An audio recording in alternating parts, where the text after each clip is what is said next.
Join होने।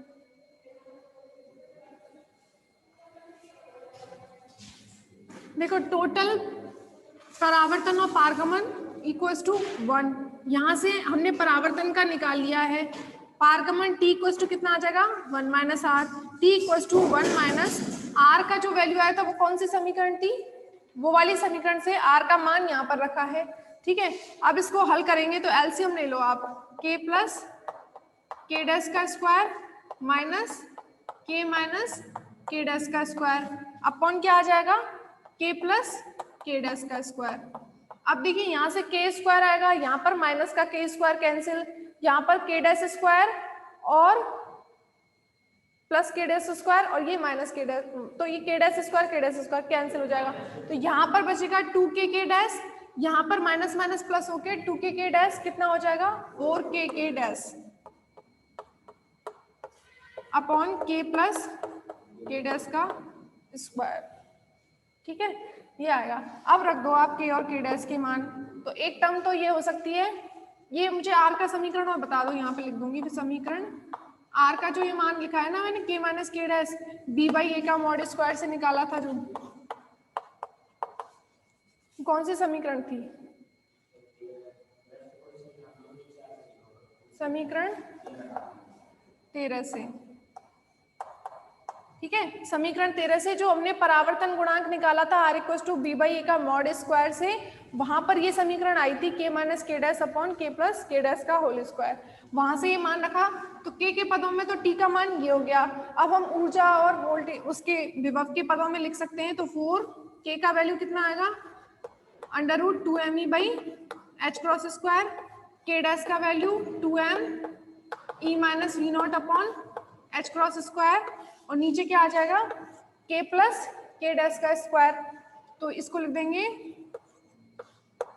Under root 2m E by H cross square, और क्या है under root 2m E by E minus we naught by H cross square, इसका whole square. ठीक है, अब देखिए यहाँ पर रूट और रूट में 2m E by H naught square 2m H naught square 2m by H naught square हो गया। यहाँ पर भी देखिए 2m by H naught square 2m by H naught square रूट में कॉमन आ जाएगा, और बाहर निकालेंगे तो वो रूट हट जाएगा, तो कैंसिल हो जाएंगे, तो बचेगा क्या 4 root E minus we naught upon root E plus root E minus we naught का होल स्क्वायर।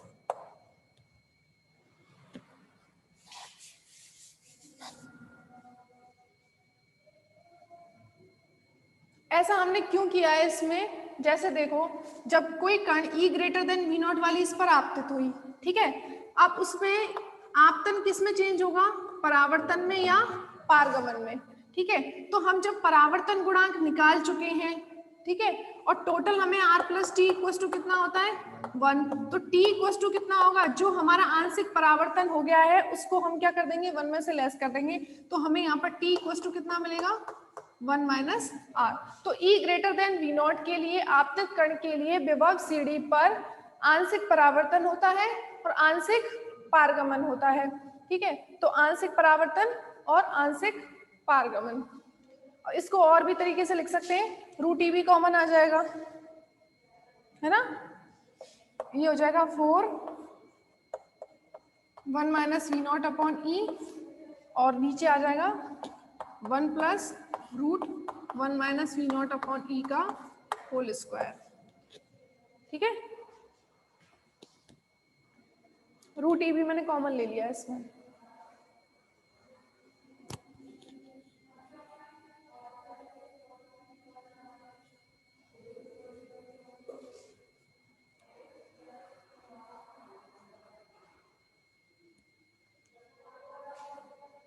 बता दूं, अब इसमें एक लाइन ऐड कर लो, इस प्रकार E greater than V naught कण के लिए विभव CD पर इस प्रकार E greater than V naught कण के लिए विभव CD पर आंशिक परावर्तन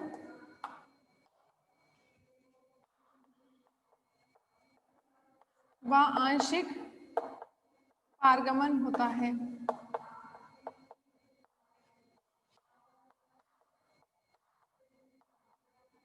ठीक है, आंशिक परावर्तन व आंशिक पारगमन होता है।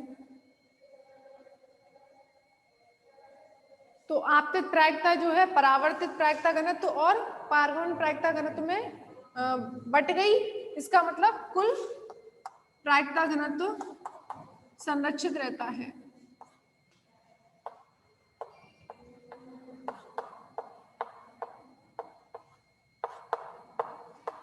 कुल प्रायिकता घनत्व संरक्षित रहता है।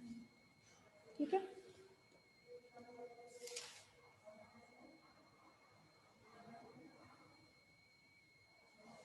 तो अंतर क्या हो गया? अंतर समझ में आया? E less than V naught case में क्या हुआ था?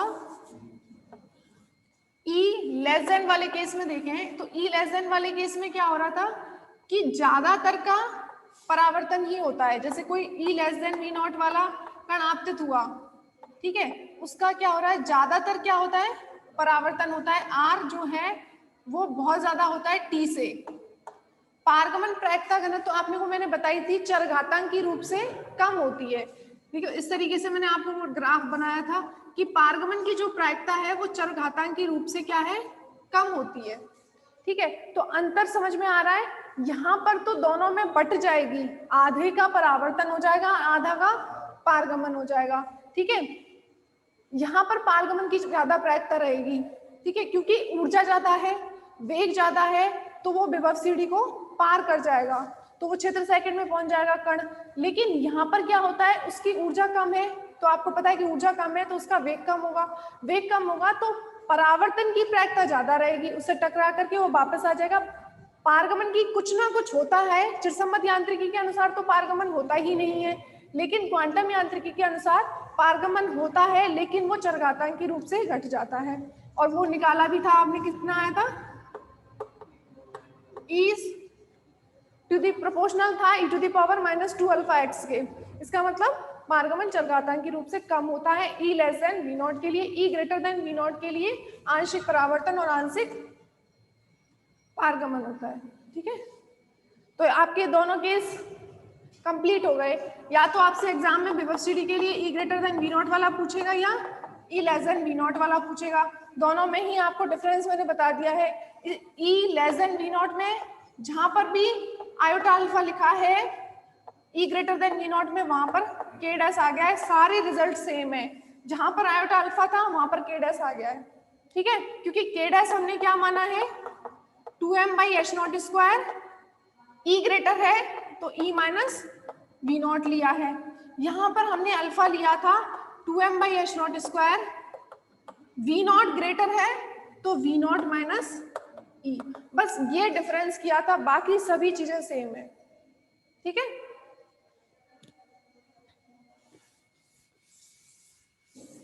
अब इसमें लास्ट ही टॉपिक है, पर थोड़ा लंबा है, लेंथी है, पर रिलेटेड है इसी से, तो आपको समझने में ज़्यादा दिक्कत नहीं आएगी। इस यूनिट का लास्ट और फोर्थ टॉपिक, कहने को तो 4 ही टॉपिक हैं लेकिन सभी लेंथी हैं। ठीक है, तो इसके बाद नेक्स्ट टॉपिक है आयताकार विभव प्राचीर। ठीक है, आयताकार विभव प्राचीर।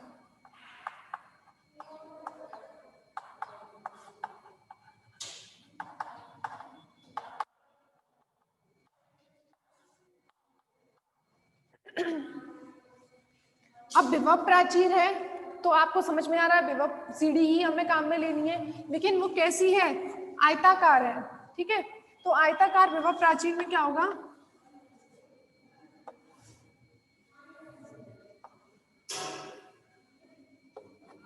ठीक है, इस तरीके से विभव सीढ़ी बनानी है आपको आयताकार। बन गया ना आयत, इस तरीके से x इजिकल टू 0 से x इजिकल टू a, ये आपकी x एक्सिस है। इस एक्सिस पर आपने ले लिया पोटेंशियल Vx। ठीक है, ये हो गया आपका। अब देखिए इसमें रीजन जो है 3 रीजन बन जाएंगे। क्षेत्र फर्स्ट, क्षेत्र सेकंड और ये क्षेत्र थर्ड। क्षेत्र फर्स्ट का मतलब क्या हो गया, x लेस देन 0। क्षेत्र सेकंड का मतलब क्या है, x 0 से a तक। और क्षेत्र सेकंड का थर्ड का मतलब हो गया x ग्रेटर देन a। ठीक है, अब इसमें भी आपको दो केस पढ़ने हैं, E greater then V not वाला और E less than V not वाला। ठीक है, जब कण की ऊर्जा V नॉट से कम है और जब कण की ऊर्जा V नॉट से ज्यादा है, दोनों ही केस है। ठीक है, तो सबसे पहले माना m द्रव्यमान का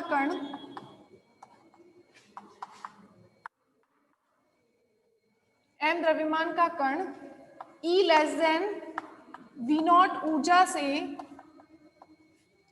आयताकार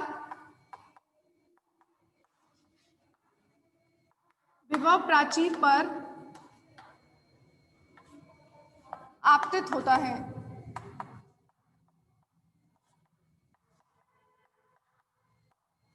ठीक है, E less than V not वाला केस पढ़ रहे हैं, इसको बाद में पढ़ेंगे E greater then V not वाला। ठीक है, E less than V not जो कण की ऊर्जा है, मान लीजिए कोई कण है जिसका m द्रव्यमान है, उस m द्रव्यमान का कण E less than V not ऊर्जा से इस विभव प्राचीर पर आपतित होता है। ठीक है, तो पहले वो क्षेत्र फर्स्ट में होगा, उसके बाद क्षेत्र सेकंड में और उसके बाद क्षेत्र थर्ड में। ठीक है, तो तीनों इस क्षेत्र में होगा, तब विभव कैसा है उसका बताओ। क्षेत्र फर्स्ट में होगा तब विभव 0 है, क्षेत्र सेकंड में होगा तब विभव कितना है उसका V नॉट, और क्षेत्र थर्ड में विभव कैसा है 0 है। ठीक है, यहाँ पर Vx is equal to V naught और यहाँ पर Vx is equal to again 0। ठीक है, आयताकार विभव प्राचीर की चौड़ाई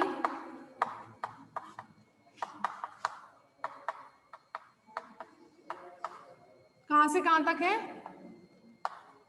x इज इक्वल टू 0 से x is equal to a तक है। ठीक है, तो तीनों क्षेत्रों में, तीनों क्षेत्र कौन कौन से हो गए, x less than 0, x 0 to a and x is equal to greater than a। तो तीनों क्षेत्रों में कण की गति के लिए, कण की गति के लिए श्रोडिंगर तरंग समीकरण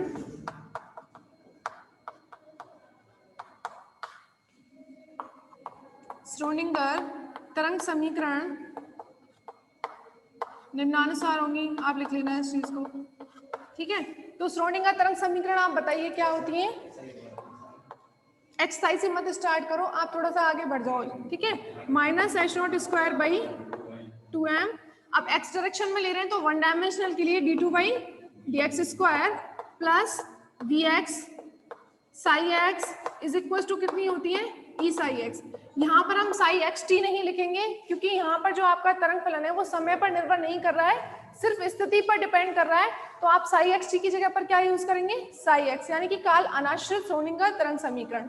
उसके बाद में आप जब रीजन फर्स्ट के लिए लिख रहे हैं तो उसमें पोटेंशियल कितना है, विभव कितना है, 0 है, तो ये टर्म क्या हो जाएगी आपकी 0। ठीक है, क्षेत्र फर्स्ट में लिखेंगे तो। उसके बाद क्षेत्र सेकंड में क्या आएगी बताइए, minus H naught square by 2m d2 by dx square. क्षेत्र सेकंड में विभव कितना है, vx is equal to v naught. ठीक है, कई बार ये लिख चुके हैं इसलिए अब आपको बार बार समझाने की जरूरत नहीं है इसमें, अब तो याद हो गई होगी श्रोडिंगर तरंग समीकरण।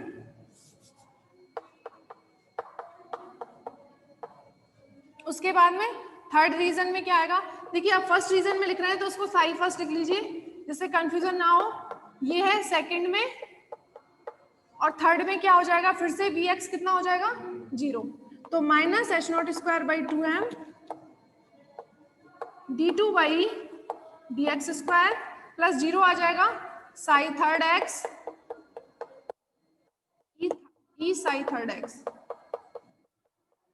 ठीक है, तो ये रीजन फर्स्ट में है, रीजन सेकंड में है और ये रीजन थर्ड में है, तो इसको लिख लीजिए यहाँ पर x less than 0 for x 0 to a and for x is greater than 0. तो आपको ये दिख रहा है कि रीजन फर्स्ट में और रीजन थर्ड में दोनों में ही क्या है, पोटेंशियल जीरो है. सेम ही श्रोडिंगर तरंग समीकरण सेम आ रही है. दोनों का सॉल्यूशन जो है वो ऑलमोस्ट सेम सा ही होगा, है ना. डिफरेंट किस में होगा, क्षेत्र सेकंड में.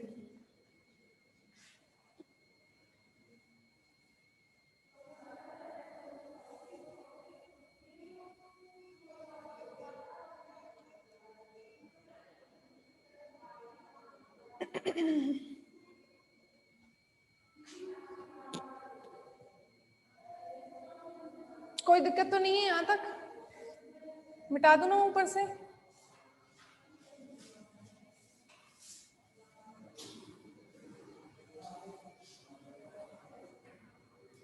इनको इक्वेशन नंबर 1, 2 और 3.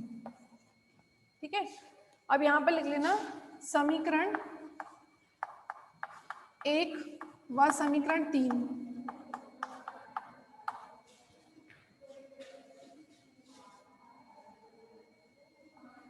के हल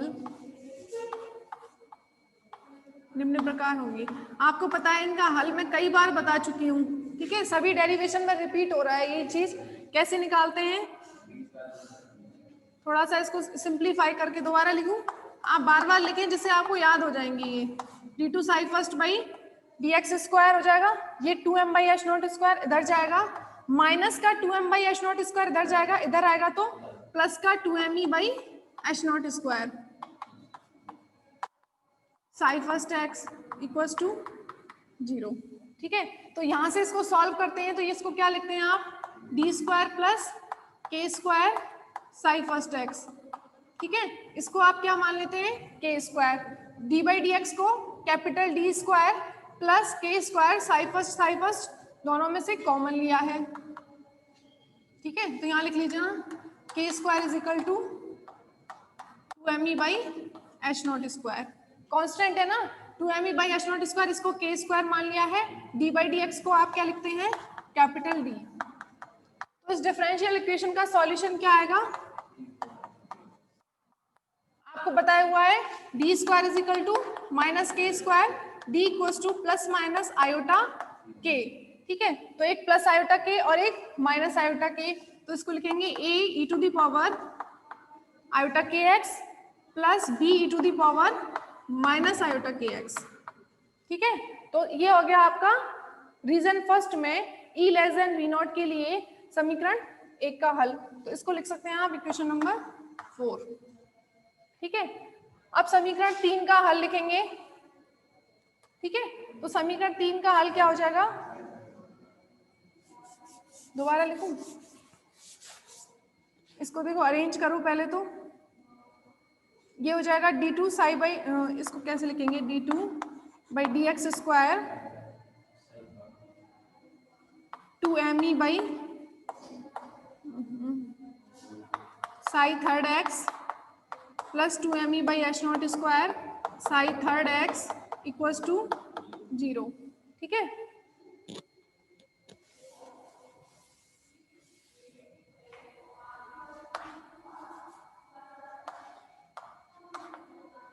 अब इसको क्या लिख देंगे, डी स्क्वायर प्लस, ये भी वही सेम कांस्टेंट आ रहा है, D square plus k square psi third x equals to 0. Solution क्या हो जाएगा, psi third x is equals to c. अब ए एंड बी कांस्टेंट माने यहाँ पर आप सी एंड डी मान लीजिए. सी ई टू द पावर के ही लेना है, कांस्टेंट के ही आएगा, सेम ही है ना. C e to the power iota k x D e to the power minus iota k x. ठीक है. ये हो गया समीकरण नंबर 5. तो आपने सिर्फ जो आपका क्षेत्र फर्स्ट में जो पहली वाली इक्वेशन थी और क्षेत्र थर्ड में जो थर्ड वाली इक्वेशन थी, दोनों का सॉल्यूशन निकाला है. तो क्या आएगा, फर्स्ट वाले रीजन में तरंग फलन क्या होगा, साई फर्स्ट एक्स इसका सॉल्यूशन और इसका साई थर्ड एक्स. ये दोनों आ गए आपके. ए to the power iota k x किसको प्रदर्शित करेगा, मैंने आपको पहले भी बताया हुआ है. ये किसको प्रदर्शित करेगा, आपतित तरंग की प्रायिकता को. ये परावर्तित ये क्षेत्र थर्ड में जो आएगी और ये क्षेत्र थर्ड में परावर्तित। तो आप बताइए क्षेत्र थर्ड में परावर्तित का कोई अस्तित्व है? नहीं है, तो एक टर्म इसमें से 0 हो जाएगी। ठीक है, तो यहां से आगे अब कल पढ़े।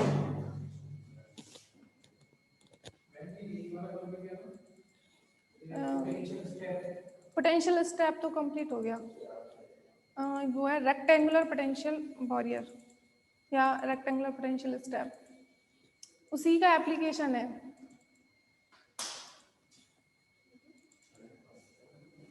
ठीक है, अब नेक्स्ट इससे आगे कल पढ़ेंगे। ठीक है।